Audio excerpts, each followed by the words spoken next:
In fact, the very first time I met Shane, I was climbing on Lundy Island, and Shane's been really embarrassed now when I remind him that we met when he arrived on Lundy Island as a 18-year-old hotshot climber by helicopter. And yeah, we spent the week on Lundy Island climbing and getting to know each other. And yeah, I've worked with him, worked for him, running his races, and tried over the years to pin him down to do a talk like this, but never been successful before because we've been too busy organising races.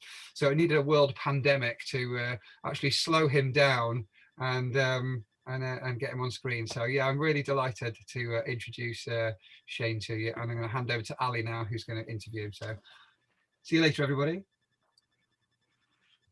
Cheers, Matt. You have inadvertently stolen my intro to our conversation. A lot of you will know Shane. He's a man who wears a lot of different hats. Some more recent arrivals in the sport might know him best as the man behind Ourea Events, the company that puts on the Dragon's Back race, the Glen Coe Skyline, Marmot Dark Mountains, so on and so forth. And he is joining us from the office this evening.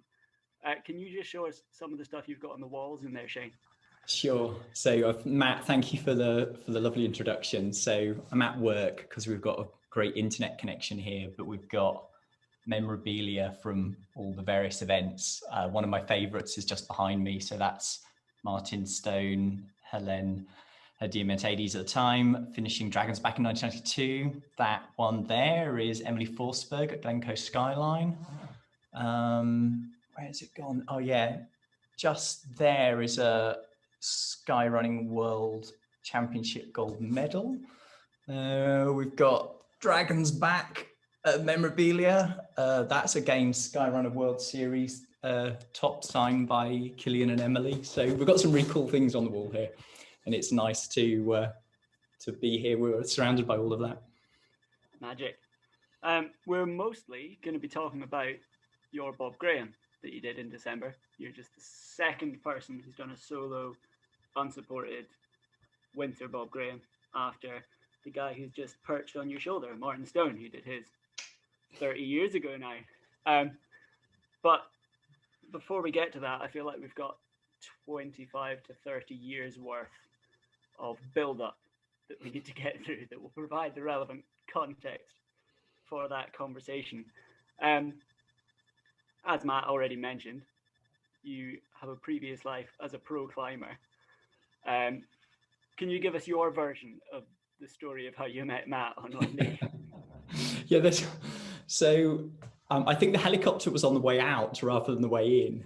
And actually the helicopter never turned up, which is the funny thing. So I guess I made a name for myself as a teenager and early 20s as a risk-taking climber, lots of solo rock climbing.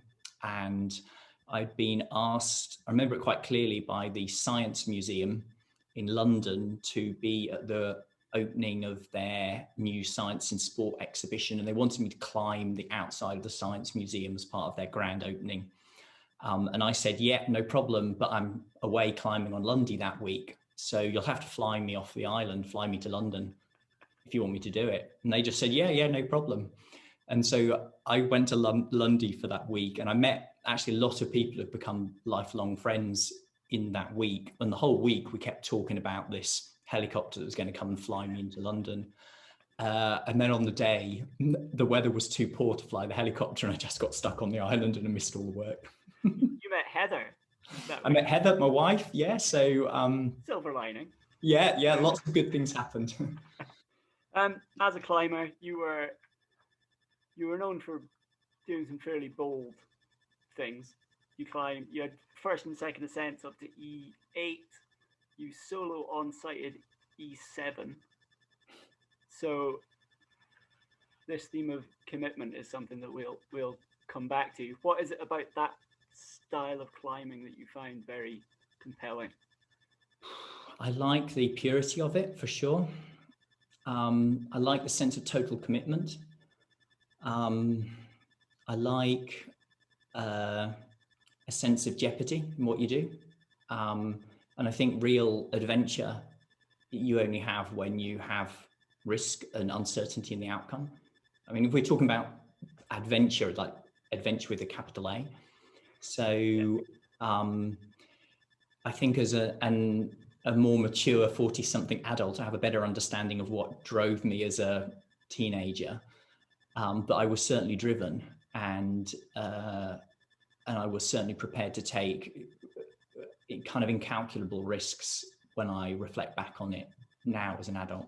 In addition to some very, very hard climbing, you also had a penchant for a sufferfest. You climbed all the worst routes in the peak in a day. You climbed 500 routes in the Peak District in a day. All sounds a bit grueling.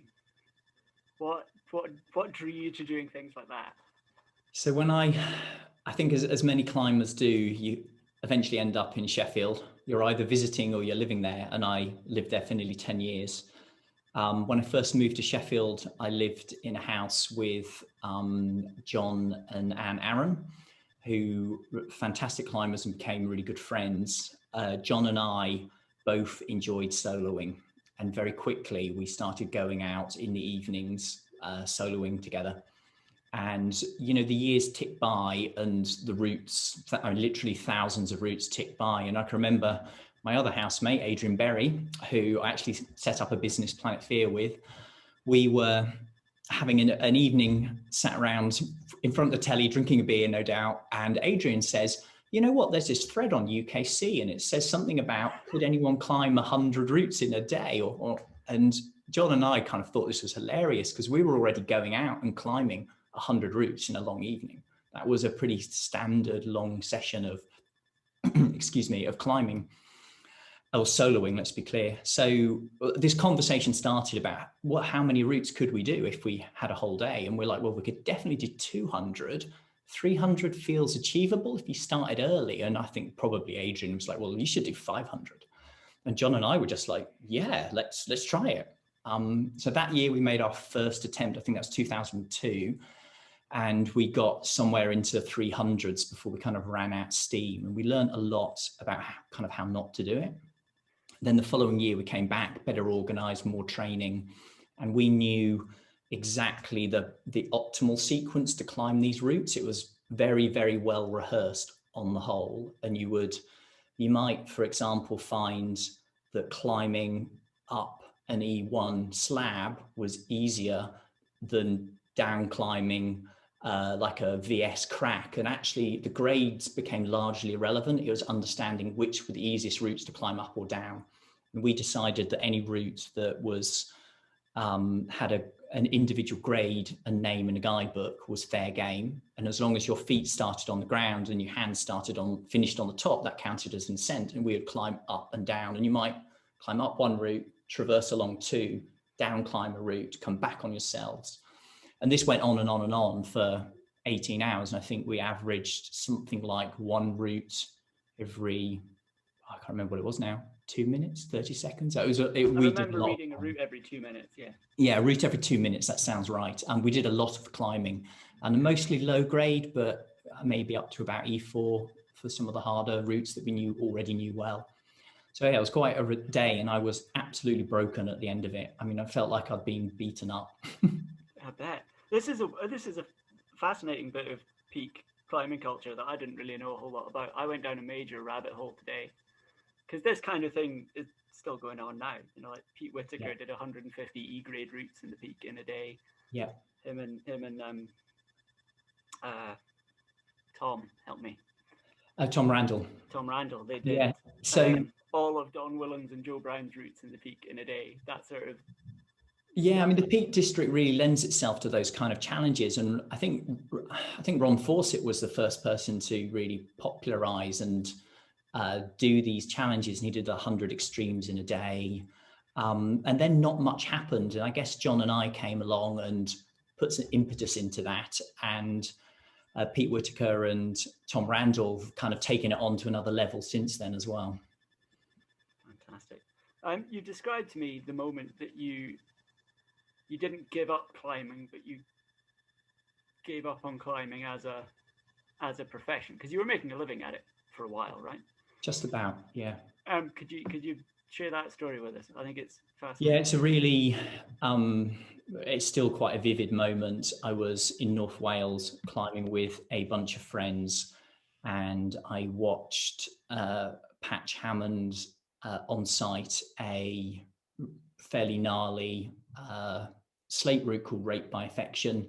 And I watched Patch climb this route, and I was just thinking to myself, you know, this is someone who is just another level better than me. And there were other climbers around at that time who were they were just better. It was plain and simple. And I was prepared to take enormous risks to climb at the same grade. And I would kind of compare and contrast me climbing at that grade, where I would wobble and slap and, you know, take insane risks. But I kind of got myself up these routes. And I just thought there was no future if I was trying to compete with these people as a professional. And I made a fairly quick decision that I was going to change direction. And I took a job with one of my sponsors, HB Climbing, to do sales and marketing. And it was a pretty rapid change, actually. That's a remarkably clear-headed thing to think in your early 20s. You hear about a lot of pro climbers whose careers end in their early 20s. It ends with broken legs or something, but that's a better way to go out. Yeah, I think it was remarkably insightful at the time, given the lack of insight I generally had, actually. Okay. There then followed a period that we're not going to dwell on for very long, but I don't feel like we can ignore it, because for 2 years Shane Ohly was a rugby player. I'm assuming, given the gusto that you applied to your climbing career and have subsequently applied to your events business and your running, that you were fairly all in on rugby for a while. Yeah, it was. I really enjoyed it. I played a little bit as a teenager, as a colt, when I was in Cornwall, and really my brother Robert was really into the rugby, and I joined a team that he played in, and it was great. Didn't really go further. I completely got wrapped up with climbing. And then when I moved to Sheffield, actually, I thought, yeah, why not play some rugby for a bit? Just fancy doing something different. And I definitely did 2 years where I did a lot less climbing and running and a lot more rugby. And Sheffield at the time were playing in North 1. It was fairly good standard of rugby. Nice. What was your position? I normally played on the wing. But Okay, I think my favorite position was fullback. That was definitely good. Running, when did that come about? How did you find your way into that? I mean, I'd always done a lot of running, but without any sense of purpose, without ever thinking I would define myself as a runner. But then when I moved to Sheffield, so early 2000s, I started running more regularly. And with my friend Rich Parry there, who is in the picture with me, the two of us were climbing friends, and we decided we'd heard about the Low Alpine Mountain Marathon, and we thought that sounded like just a good challenge. And we entered the D course, which is for novices. I mean, total beginners. This was probably in 2002. We went there, and I mean, we really didn't have much in the way of, you know, mountain craft skills at that point in time. Well, we did have some basic skills. We could kind of navigate. We kind of knew the basics, but, you know, we weren't we weren't very good at it. But we had a brilliant time. And for the next few years, we went to pretty much every mountain marathon going. And we spent a whole year of doing C classes and a whole year of doing B classes. And we slowly worked our way up. Never winning anything, but always doing pretty good, always in certainly the top 10, and progressing and learning our craft, I think. And at the same time, I started doing some fell running. And, you know, the fell running scene in the Peak District's great.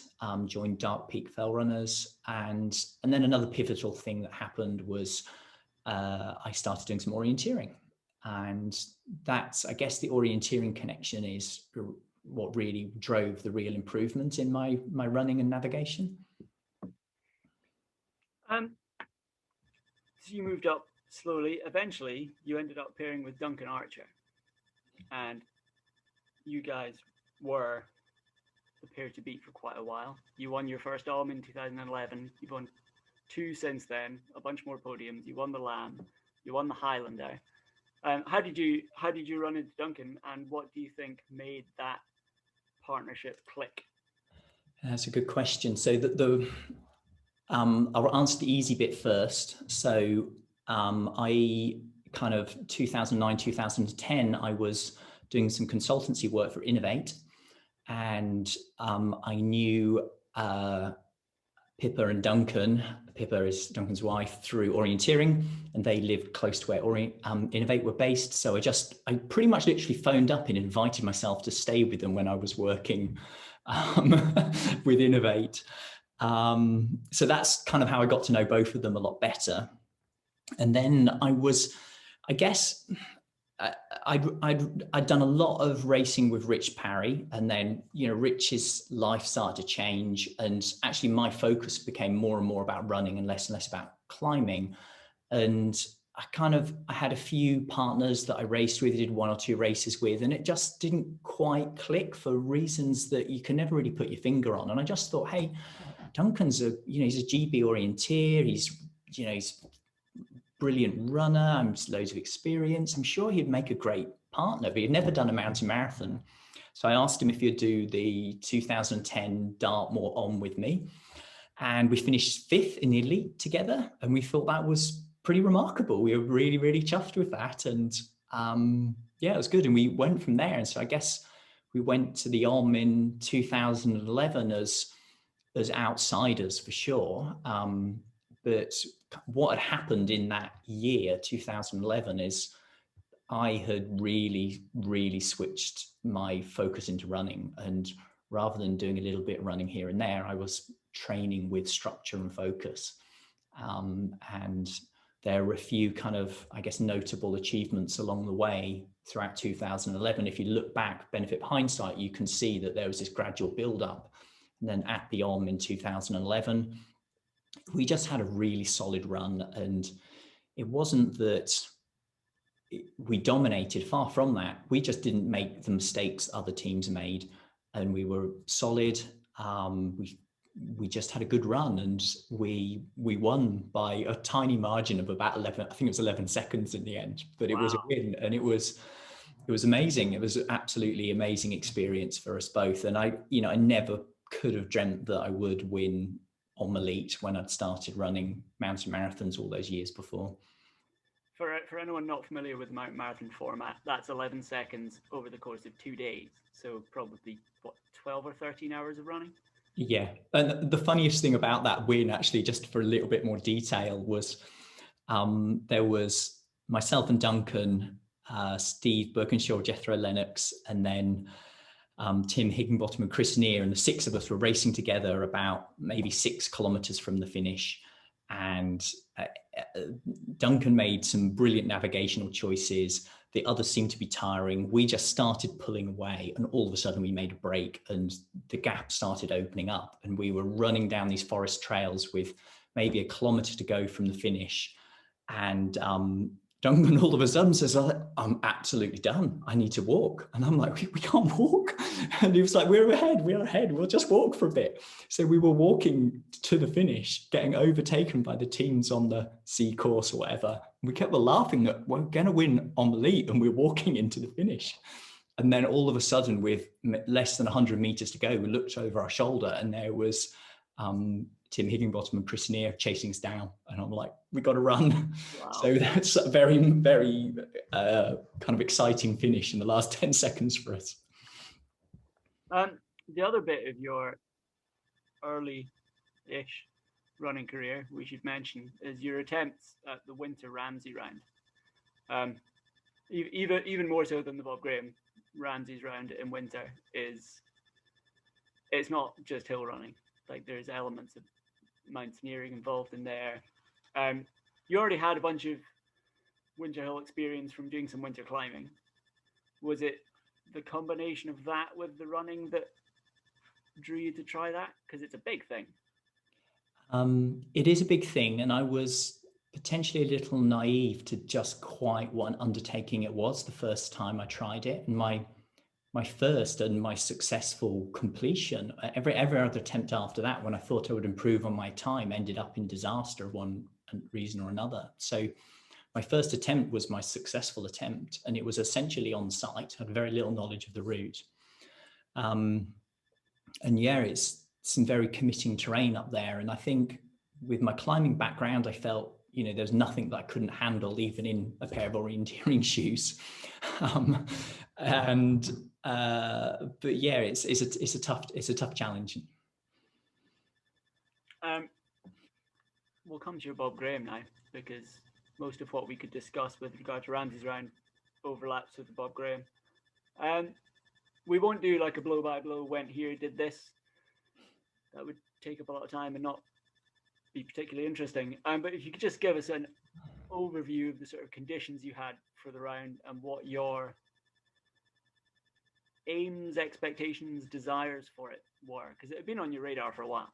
It had been on my radar for a long time, and in kind of years gone by, I'd either been ill or I'd been injured, or the weather hadn't been good, and it just, the winters kept ticking by and it didn't happen.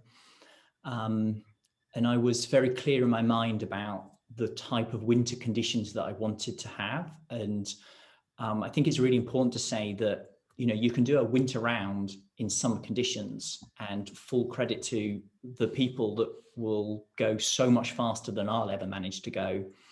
But essentially in summer-ish conditions in the months of winter. And I really wanted to have a winter experience. So I wanted snow on the ground. And part of my personal definition for winter is that your winter skills and equipment are essential. And if they're not essential, you don't have winter conditions. So the use of crampons, or in my case, dogged running shoes, use of an ice axe, those kind of things. So I wanted those conditions. That was really important to me. And I'd also, over the years, I've supported a lot of the various record-breaking rounds and various runners. And those have been brilliant, remarkable days out on the hill with friends. But I just felt that for me, the style in which I did it was actually more important than my absolute time.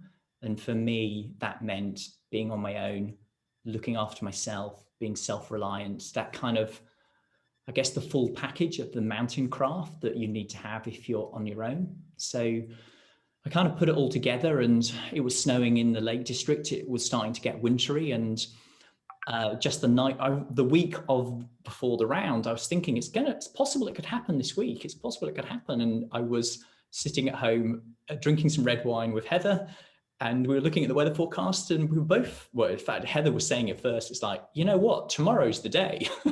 So there wasn't much in the way of careful preparation. And the next day I just got up, went into Pete Bland's, bought a Bob Graham map, went into Booth's, bought some chocolate bars on special offer, and caught the bus up to Keswick and started that night. We had a question from Dave Taylor, who you know, about your decision making around food, how much to carry, how many calories per hour. I think you've just kind of answered that with a make it up as you go type approach. It was a bit more considered than that. I'm maybe being a bit flippant. So a week before this, I had run the Cumbrian Traverse, and it was in the back of my mind that a winter Bob Graham would be good. And I was thinking Cumbrian Traverse, it's almost exactly half a Bob Graham in terms of distance and height gain. So I thought, let's run that at kind of Bob Graham, winter Bob Graham pace. So I was thinking about 20 hours was achievable for winter Bob Graham for me. So I ran Cumbrian Traverse almost spot on 10 hours, and it felt incredibly comfortable despite just going on the day that I went. I didn't choose good weather, I just went, and it was fairly horrible, wintry, wet weather. It wasn't classic winter conditions, but it wasn't pleasant. And so I kind of had that in the back of my mind. So when I gauged how long I thought I'd be out for the Bob Graham and how much food I wanted to have, it wasn't a total guess, but I underestimated it. You're training for something like this in winter in particular. How much of it is geared around getting fitter? How much of it is aimed at improving the the hillcraft stuff, the skills that you've mentioned before, navigation, movement skills, all of that sort of thing? So I think over the years, I've spent a lot of time in the mountains, climbing or skiing or running or whatever it might be. So a lot of that mountain craft is there, and it's kind of hardwired into me now. And I think one of the formative's the wrong word, but one of the relevant experiences in the last 5 years was doing my winter mountain leaders qualification. And it was just a brilliant bit of training and consolidation of skills that I kind of had the personal skills, but actually putting it all together to be a leader of a group in winter was, it's really valuable. And there's all the climbing in the past in winter in Scotland. So that's there. And fitness wise, if I'm fit and healthy, I tend to do quite a lot of running. So normally at least 100K a week of running. So I kind of knew that I had the background fitness there to just go and do a Bob Graham. I wasn't at all worried about the distance or doing it. And I really wasn't worried about that.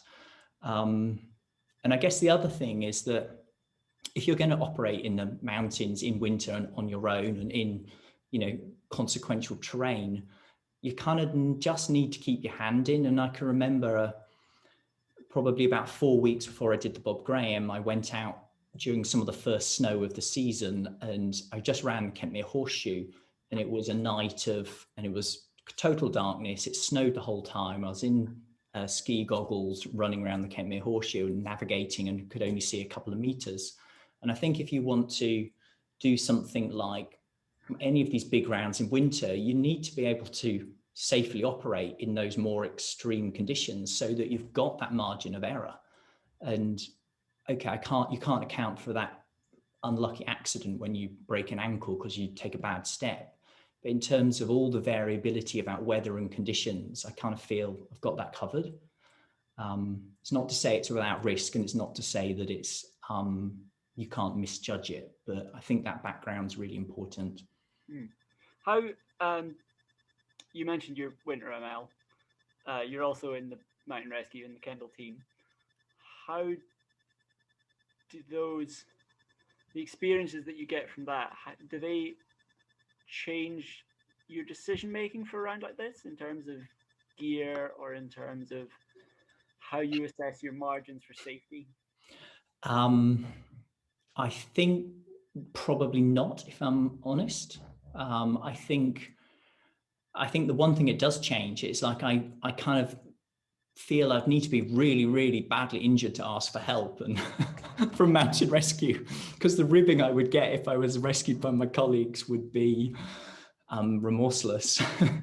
But no, joking aside, I guess my initial answer was no, it doesn't change my perception of risk and choices, but it probably does. And I certainly going back to doing my winter ML and spending time with some novice winter walkers and things, you really get a sense of the variation in skill between people. And I'm mindful that nobody goes out expecting to have an accident. And you see it on mountain rescue jobs all the time. Every casualty you go to wasn't planning to have an accident that day. So I guess, I am mindful of it. And I wore a bright yellow waterproof jacket, not because it's my favorite waterproof jacket, but because it was bright yellow. I took a spare head torch with me and a spare battery for the head torch. I took a really decent survival bag with me. So it kind of is, I guess it is in the back of my mind. There's for anyone who doesn't know, by the way, Shane has written an excellent report of this whole Bob Graham thing. It's 9,500 words. Is that right? So there's going to be a whole lot of stuff in there that we are not going to get to this evening. It's on his website, shaneohly.com. I highly recommend that you go and read it. I recommend that you print it off because it's much easier to read that way than staring at a screen. But you talk in there about what it means to be unsupported. You mentioned Gary Thompson and his attempts on Ramsey's round where he decided he wasn't going to use bothies, which I'm a real fan of this sort of style. I still think that's a bit extreme. there's also Tom Saville, who tried to do a winter BG this past December, and whose experiences I have a lot of sympathy with. He chose not to carry a GPS, any sort of GPS enabled device, no watch, no nothing, because he thought that that counted as support. So what does it mean to be unsupported, and how do we... That decision Tom made is not a decision that Martin Stone had to make, because he didn't have that available to him. So how do we account for improvements in technology, improvements in the potential for safety margins, possibly? Yeah, it's a good question. And I think at the root of it is that, you know, clothing and technology evolves with time.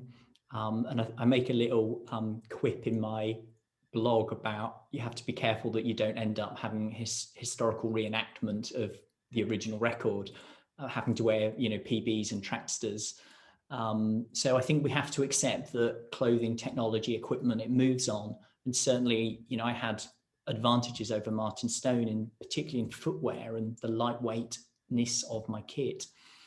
But ultimately, we're running over the same hills. We're starting and finishing at the same place. That's what is comparable. And in terms of what solo and unsupported means, I think the most important thing is that people are clear and honest about the details of what they do. And I think there really is an onus on people who, you know, are setting out to set records. And I might add that I was definitely not planning to set a record when I did this. But there is an onus on people to be able to, I guess, prove what they've done. In terms of what solo and unsupported means, so for me, solo, unsupported means you are without any contact or help from any other people. You might accidentally bump into someone you know along the route, but you certainly don't plan for that, and you certainly don't accept any help from them. You start and finish with everything. So with the exception of water. So you carry everything from the start and you carry it to the finish. So that's the unsupported bit. So you can't stash kit. Those are, yeah, that's the essence of it. You just said that you didn't go out there to set a record. You did. for a unsupported winter Bob Graham, fastest of two, but I mean I think that gives it even more weight rather than less. There were two moments on your round where you, I suppose, had to think about why you were out there. And one was on Sergeant Man, where you met somebody who was there to meet John Kelly, who'd set off, unbeknownst to you, on a solo unsupported winter Bob Graham a few hours behind you. And that made you anxious about being caught. And then later at Pillar, when you got a text from Jim Mann telling you that the only other person who'd done a solo unsupported winter Bob Graham was Martin Stone, and this was his time, and you were on schedule to break that time. So how did your goals change through the day? How did you feel about your round at various points? Okay, so I mean, before I set off, I was really clear in my mind that I didn't want to start researching what the record was, who else had done it. I knew Martin Stone had done one. I absolutely assumed that other people had done solo unsupported winter rounds since then. I really did. But I was only certain about Martin Stone having done it. I didn't know Martin's time.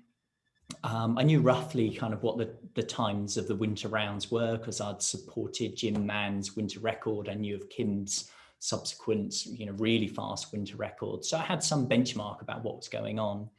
But I was really clear. If I don't know what the times are, I will just go out and have whatever experience, you know, I can.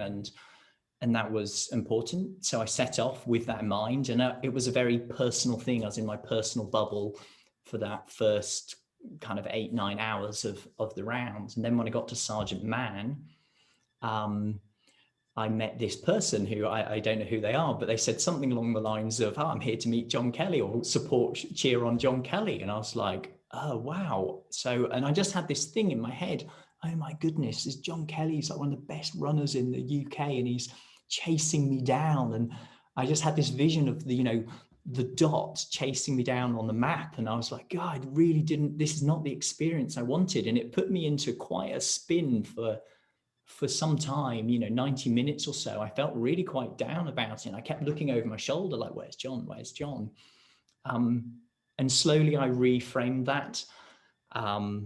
And really, I guess, took back control of the experience that I was having and the outcome that I wanted. And actually, I fairly quickly made my peace with the whole experience and just carried on as I had already planned to do.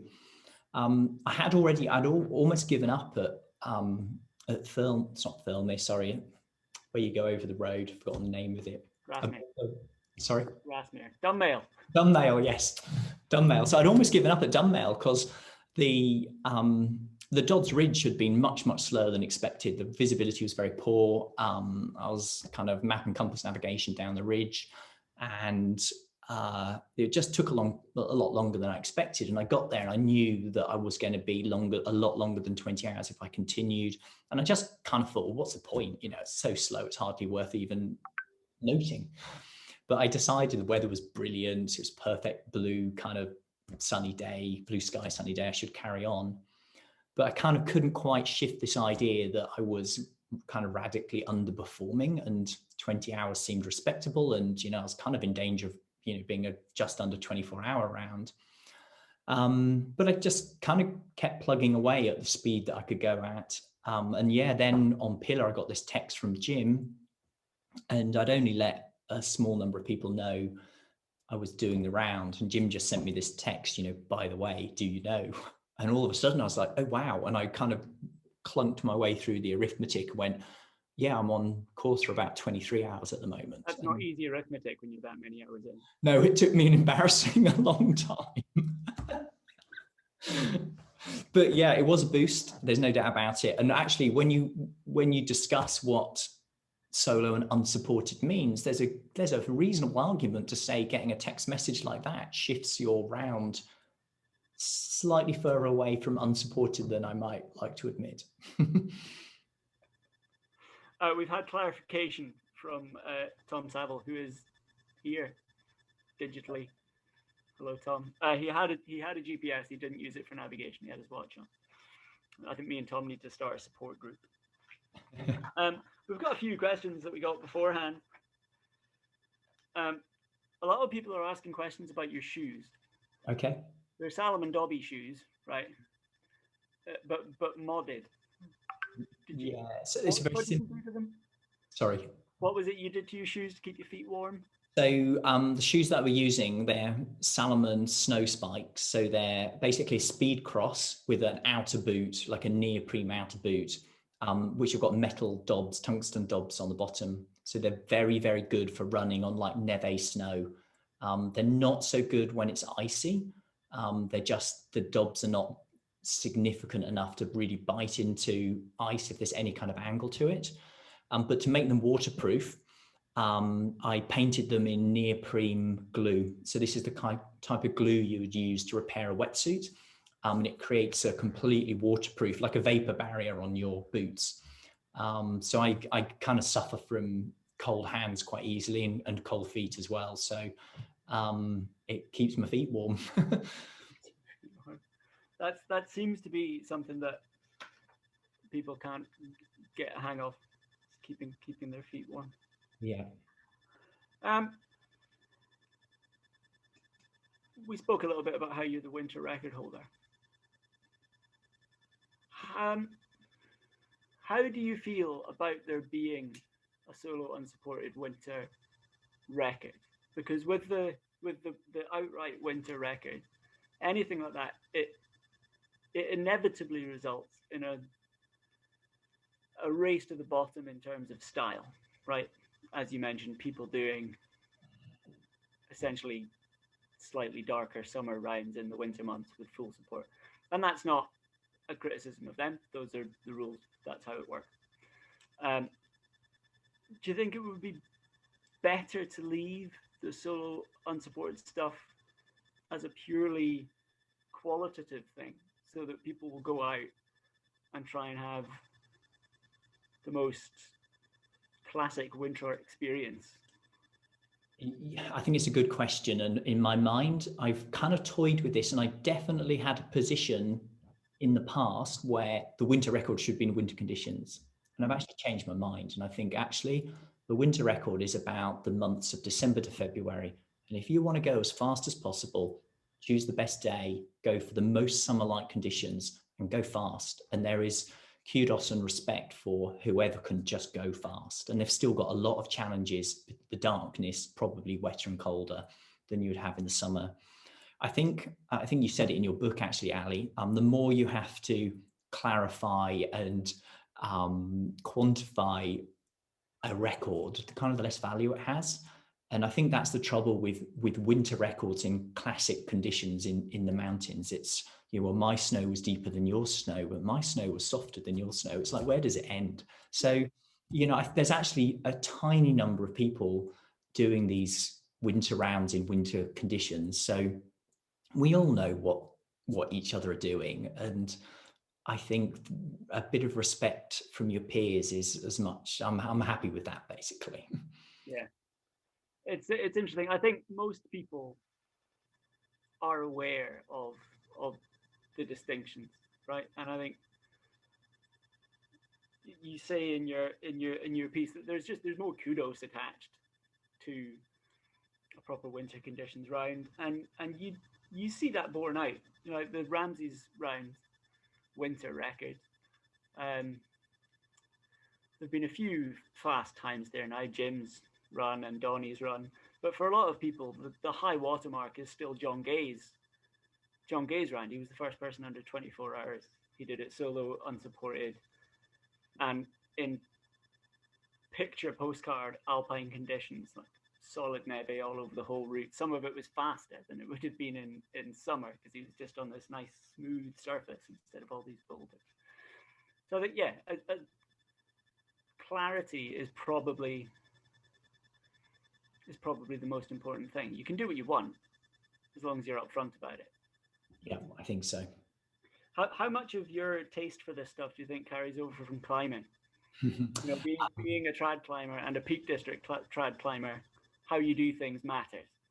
Yeah, style's important.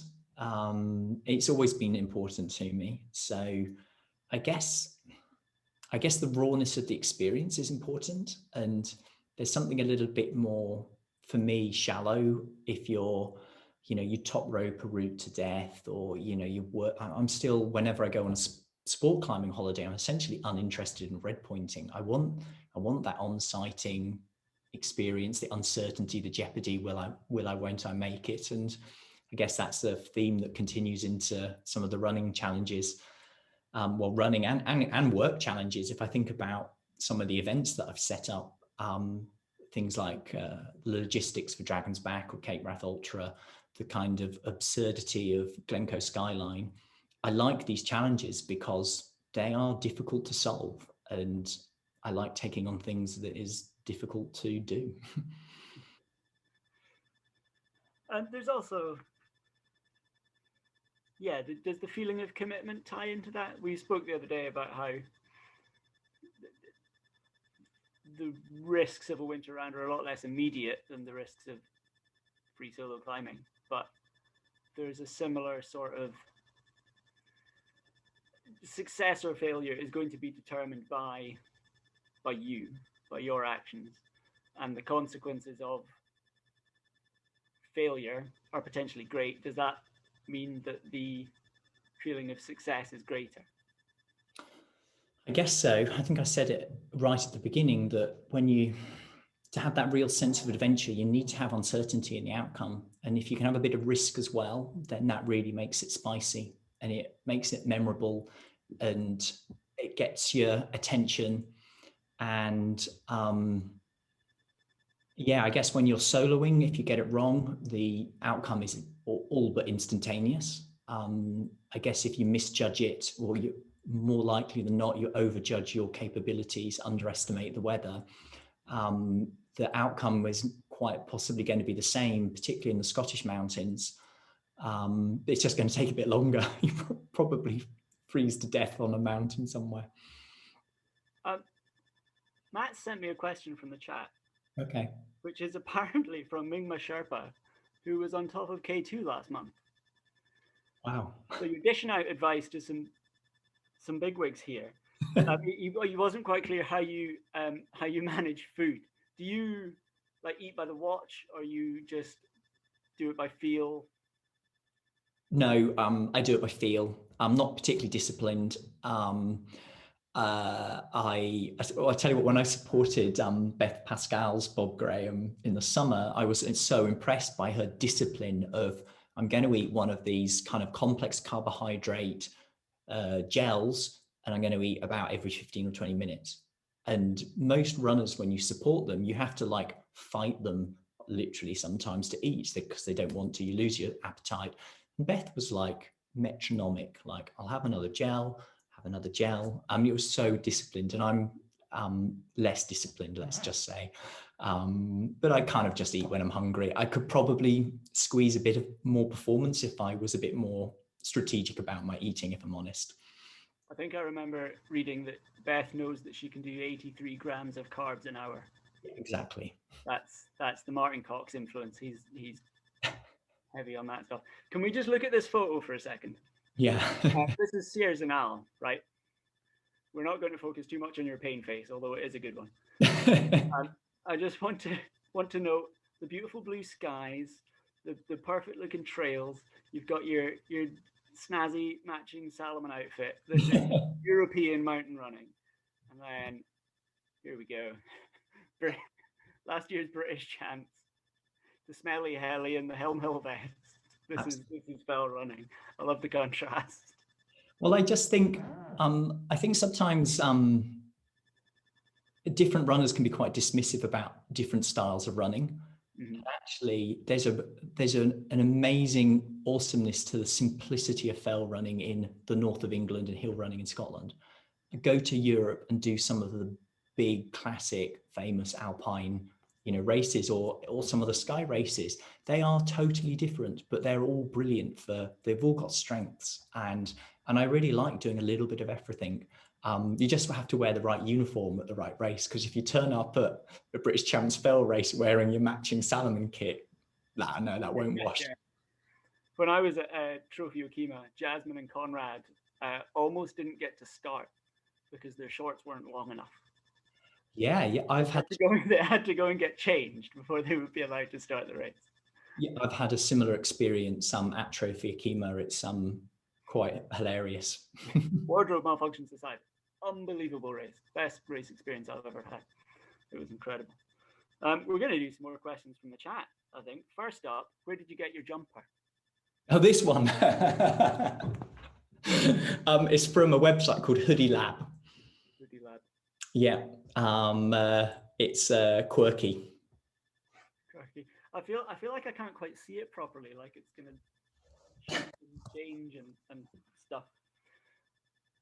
Oh, all right, that's pretty good. There you go. Winter skills. Winter skills, yeah. I'm going to start with a question. I'm going to pretend it's from the chat, but it's actually from me. As a race director, you've done some pretty bold things, right? You resurrected the Dragon's Back, which might be one of the only races that is more of a pain for you than it is for the runners. So spread out, and it's over 5 days.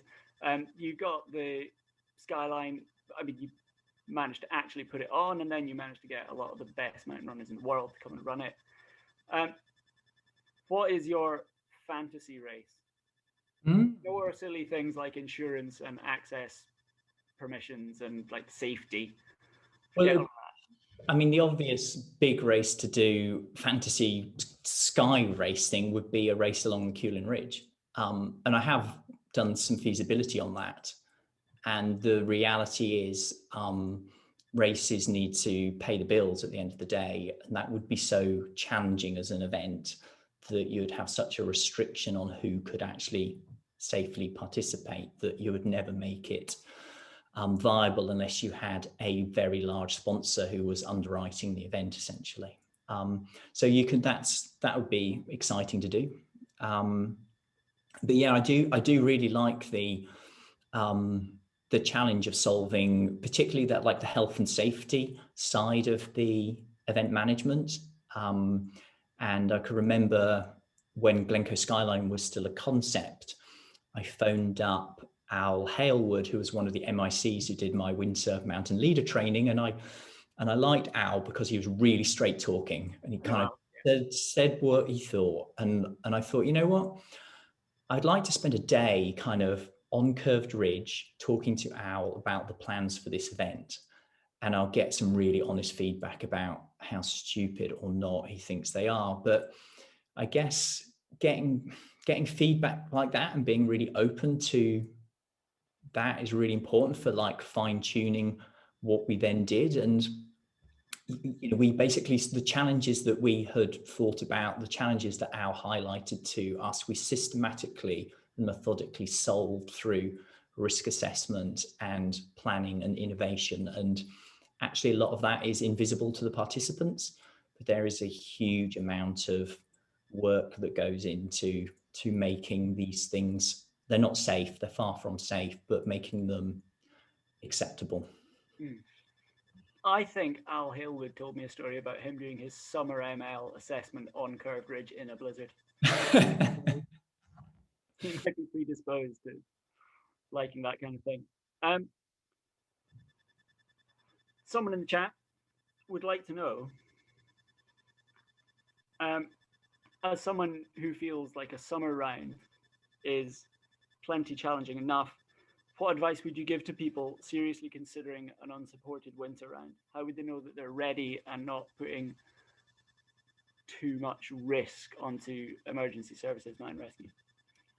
I guess small steps. So, come up to the lakes, train in the mountains, and go and run leg 1 or some of leg 2, and do it in some really, really poor conditions. Go and do it in the night. Go up there and ask yourself if you're up for 24 hours of this kind of challenge. I think if you were realistically going to be able to do a solo unsupported winter round, you would need to be very comfortable at getting around a summer round. And it doesn't necessarily need to be super quick, but I would say you would want to be comfortable under 20 hours. And you would like to, I know when I've supported other people's rounds, like record-breaking rounds, I've run a leg and I've gone, okay, I'm tired, but I could carry on. And I guess you need to have quite a margin of error here. I spoke to Kim briefly last week about the difficulty of training for classic winter conditions round, because the underfoot conditions are increasingly rare. Yeah. And you talk in your write-up about how not only is it more time consuming, it's more energy heavy, moving through that sort of ground. And Kim's response to that was that you just need to make yourself as fit as you can be. Like, generically hill fit will give you as good a chance as you're likely to have. Yeah, definitely. It's kind of just, I think sometimes those long days in the hills, just walking or climbing, they're just as valuable as the running days, actually. Anything you're doing in the hills is good, and lots of scent, time on your feet. It's all important. Someone in the chat is pretty sure that no one's done a double winter Bob Graham yet. Are there any specific challenges preventing it happening, or is it more that no one's put their mind to it yet? Well, I can tell you for one thing, I've not put my mind to it. I think, it's not, there'll always be somebody who will go further and faster and harder than you, that's for sure. So they're welcome to that challenge. As an aside, one of the really cool things that came out of last year, I think, was the rise of the Steve Parr round that we spoke to Kim about last week. And I suppose, there you go, he's not trying to double Bob Graham, but he's trying the Steve Parr round in winter. And I think I kind of hope that it is superseding the double Bob Graham as double XL fell running thing. I don't know how I feel about double rounds. The double round thing seems weird to me, to be honest. I think it's a bit like your records. If it's a record, it's very clear to understand. It's like the fastest time. If you do a round, that's very clear. You're going round. And if I think a running challenge or even a good race route has a certain aesthetic quality to it. And once you start clarifying that with rules about double rounds and summits and this, it loses a bit of credibility, I think. It's turning into a very, very hard cross-country race. Yeah. And do you think that climbing helps you with training, helps you to be fit for running? Or is it just running focused when you're I think when I think about my success at mountain marathons, you know, both Duncan and I climb, and you know, we are not the fastest runners. We're probably some of the better navigators, but we're definitely not the fastest runners. But we do other sports as well, and I think you can put, you know, a 3 kilogram, 4 kilogram rucksack on an elite runner, and it doesn't feel that bad for, you know, 2 or 3 hours. But 10 hours into the it starts to hurt. And I think when you've got a bit more kind of physical strength, you know, I'm not that physically strong, but I'm not maybe such a, you know, weedy ultra runner either. I think it helps. Yeah, I do think it helps. Just a bit of, you know, upper body physical strength. Certainly, after the Dark Mountain, which is one of your races, overnight mountain marathon, heavyish bags. I've always felt it like between my shoulder blades. Yeah. Just because you've got the heavy bag on, and I don't know, I turn into Quasimodo and I run funny, and then I can't use my arms properly for days afterwards.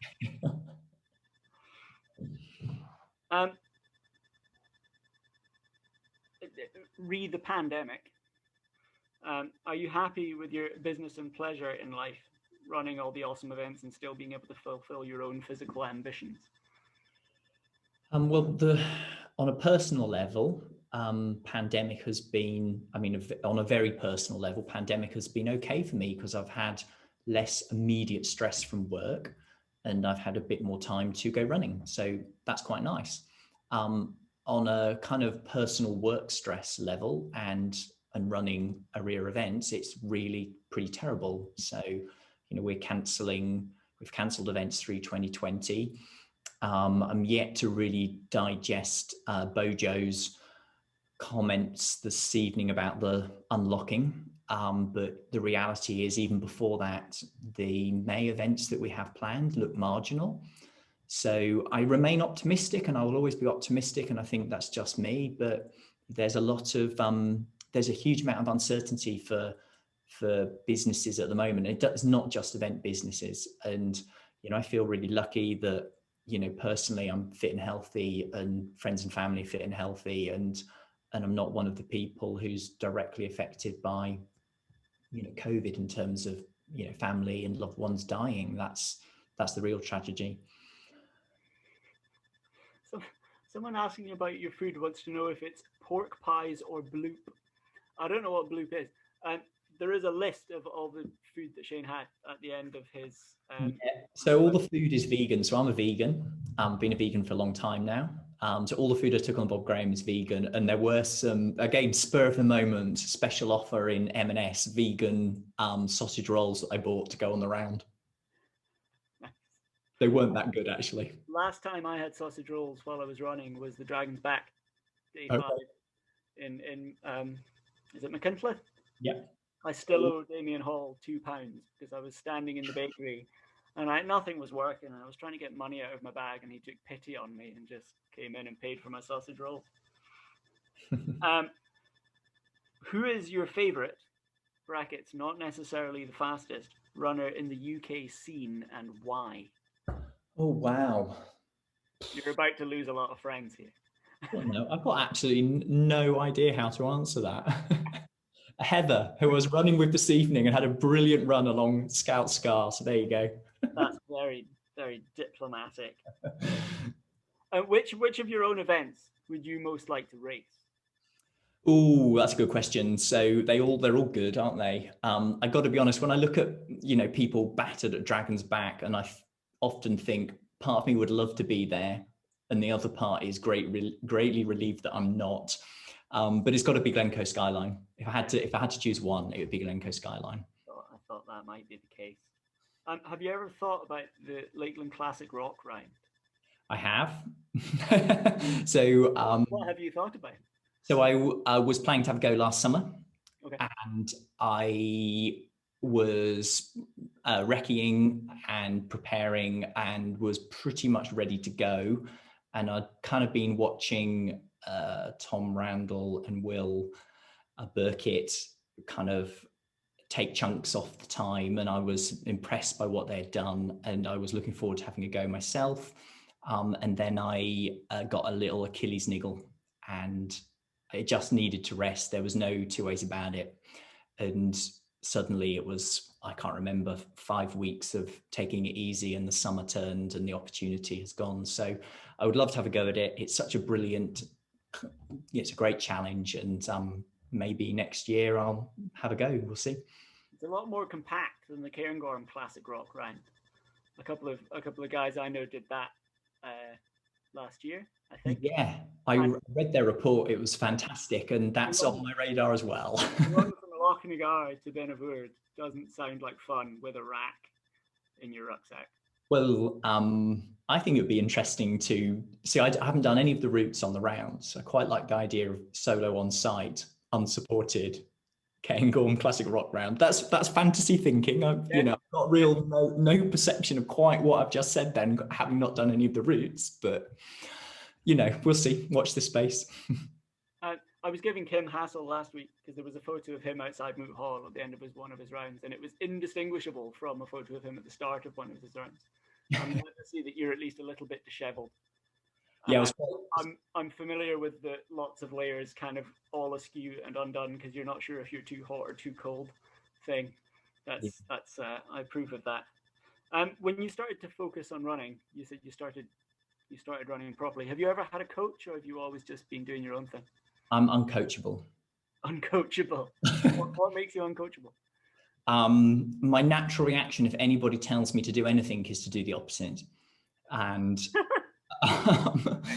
and I have to often be on my best behavior to follow simple instructions.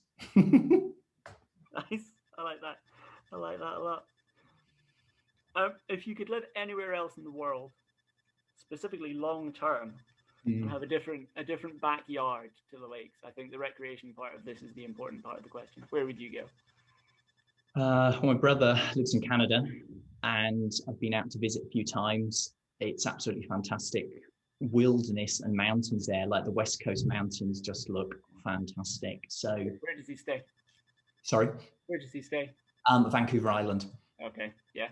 It's, I don't know. I think at the moment I'm pretty wedded to being in Kendal. I run a business here. I've got a life in Kendal. I can't see that changing anytime soon.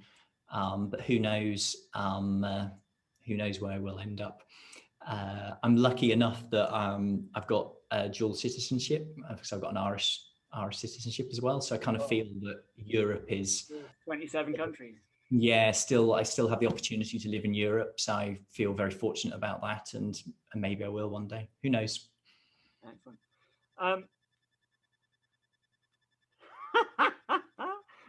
We've got all the celebrities in the chat this evening. Not only K2 Summiters, Finlay Wild wants to know where my jumper came from. My girlfriend knitted it for me. I'll ask if she'll do one for you, Finlay. We also have your dad. Yeah. Who completely agrees that you are uncoachable. We should probably wrap up. It's getting close to my bedtime. What's next? You've ticked the Bob Graham that's been on your list for years. You've also got the Winter Ramsay's round, so surely next up the Winter Paddy Buckley. Maybe we'll see. I mean, I would really like to have a go at a Winter Rigby round. Mm-hmm. I think that would, if I could do anything in winter, I would like to do that, because that's just another level of challenge. I quite like the idea now, having spoke a lot about style this evening. I've actually, I guess Bob Graham's been niggling me a little bit in the last 6 weeks, and I kind of quite like the idea of maybe running with some friends supported over the summer and just seeing how fast I could go now. We'll see. My only Bob Graham experience has been similar to yours, but without the success or the snow. Yet having done that, I do quite like the idea of running unencumbered, having someone else carry my stuff, not having 16 hours of darkness. Actually, maybe all these midsummer people are onto something. Yeah, well, I guess I started wondering that as well as I suffered my way around my winter BG. So I've got a few fast friends who owe me some favours in support. So yeah. I might tap them up. You've been involved in everything. You were on Beth's round. Did you run any of Killian's round, or were you just there herding cats? I was herding cats. I was injured at the time, so I wasn't. I would have said that too if I'd been asked. I would have loved. I was gutted that I couldn't run, and I'd spoken to him about it in the past. And yeah, it was great to be there and help out in how I could on the day. But yeah, another time.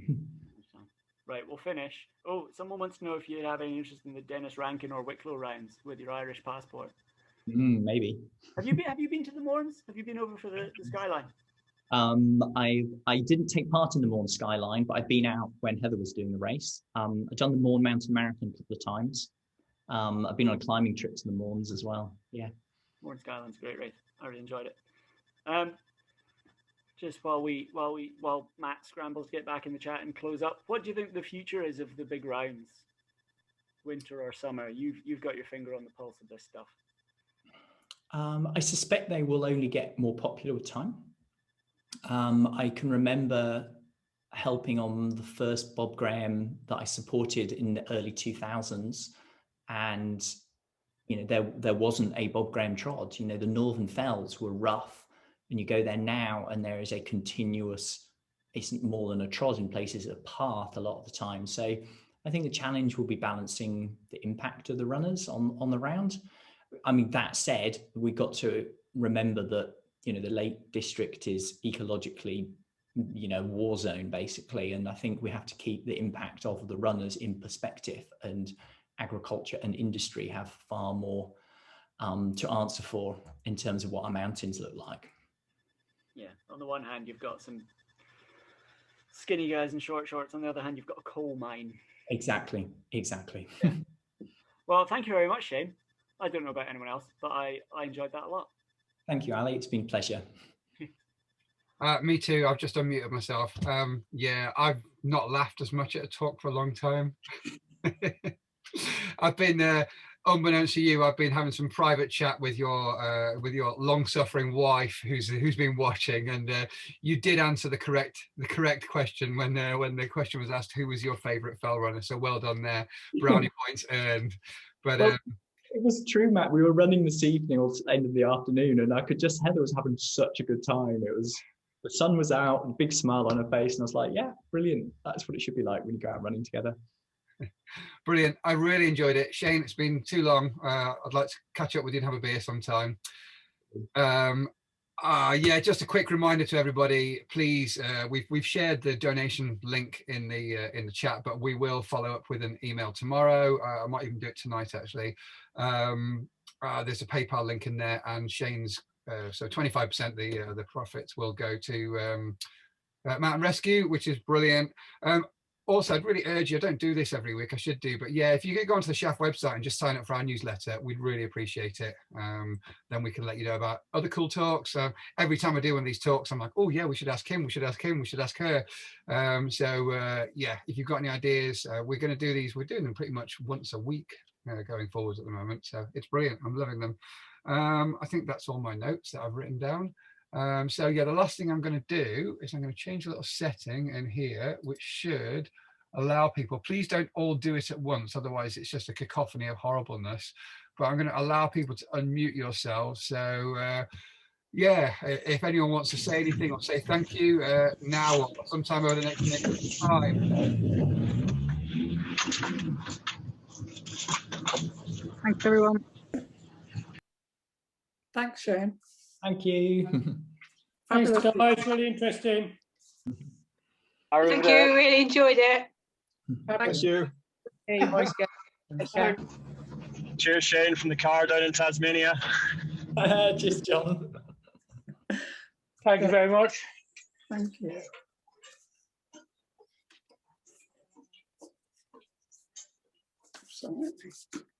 Wow, so many people.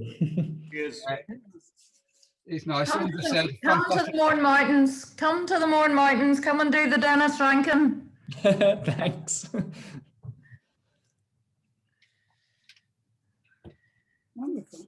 yeah, it's a nice way to finish off the talk and for you to realise that there are actually real people watching. Yeah. The guy from Algeria did come back and say that he wasn't joking. He was in Algeria. Brilliant. I love it. Okay, so I'm going to close the meeting now. If you are still listening, we have been recording it, so we will post it to our YouTube channel tomorrow, and we're actually even talking about turning them into some podcasts as well. So Shane, Ali, it's been a pleasure. Thank you very much. And see Thanks, you. Matt. Thanks. Good night. Good day.